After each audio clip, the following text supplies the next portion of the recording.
안녕하세요, 여러분. 오늘은 성경 연구 신학적인 공부를 해볼까 싶어요. 요사이 새벽에 열왕기를 들어가려고 준비를 하고 있습니다. 열왕기서에는 독특한 이야기 하나가 나오고 있는데요. 그것은 바로 성전에 대한 이야기입니다.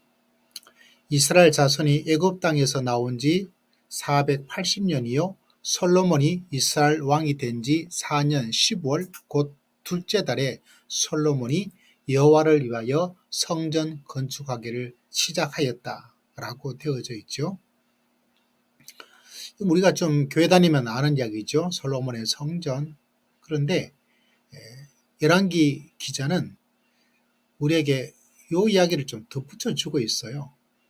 이스라엘 자손이 애굽 땅에서 나온 지 480년이다.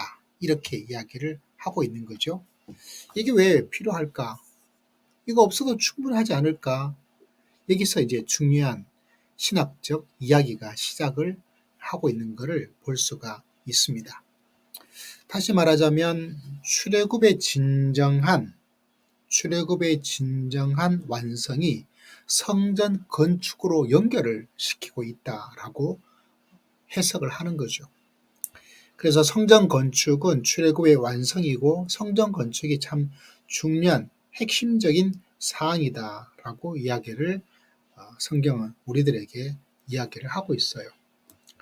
그런데 우리가 모두가 잘 알고 있는 것처럼 성전이 파괴되죠. 열왕기서에도 그것이 분명히 나타나 있는 것을 볼 수가 있습니다. 그래서 성전이 파괴되죠. 성전이 파괴되어짐으로 말미암아서 다 포로로 잡혀간 그런 이야기가 성경에 자세히 기록되어 있는 것을 우리가 볼 수가 있습니다. 15장 말씀을 바라보니까 성전 붕괴, 파괴에 대한 이야기가 나타나 있는 것을 볼 수가 있습니다. 완전히 파괴되죠. 출애굽의 완성으로서 성전의 건축이 중요했는데 성전 파괴되면 출애굽의 완성이 물 건너 가버린 것이 아닌가라고 우리는 생각을 하게 됩니다. 안타깝죠? 자, 그런 가운데서 이사야 선지자의 시대를 맞이하게 되면 우리에게 이런 이야기가 나타나는 것을 볼 수가 있습니다.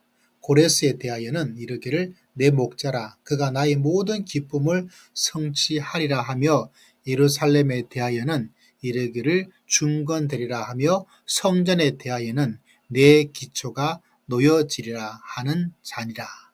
이사야 선지자를 통해서 성전의 회복에 대한 이야기를 우리에게 다시 해주고 있다는 사실도 중요합니다. 그리고 우리 모두가 잘 알고 있는 것처럼 예수님께서 이 땅에 오심으로 말미암아서 우리와 함께 하시는 성전의 가장 중요한 것이 하나님께서 우리와 함께 동행, 임재에 대한 이야기거든요. 그리고 그것이 더 시대를 지나서 사도 바울에 의하자면 우리 자체가 바로 성전이 된다. 너희 몸이 하나님의 성전인 것과 하나님의 성령이 너희 가운데 거하시는 것을 알지를 못하느냐. 이렇게 한 성도에게 성전, 하나님의 임재와 동행을 이야기를 하고 있죠. 그것으로 끝나지 않고 거대한 성전이 완성되는 요한계시록에 바라보면 하나님의 성전이 내려오게 되는 것을 이야기를 해주고 있어요. 그래서 성전, 보이는 성전과 더불어서 신약의 시대에는 그 보이는 성전을 뛰어넘어 엄청난 변혁이 일어나죠. 다른 것이 아니라 보이지 않는 성전이지만 진짜 성전, 영적인 성전, 본질적인 성전이 이루어지고 천국은 바로 이 성전이 완성이 되는 것을 우리에게 설명을 해주고 있습니다. 계시록 자체의 말씀에 의하자면요. 그래서 이 성전의 이야기가 계속해서 이어지고 있는데 열왕기서에도 그 성전의 이야기가 특별히 출애굽의 완성으로 우리 신약시대에 우리는 지약으로부터 출애굽하죠. 결국 우리가 성전으로 완성되어지는 그런 놀라운 장면들 이 모두가 짜임새 있게 만들어져 있는 하나님의 놀라운 역사인 것을 바라보게 됩니다.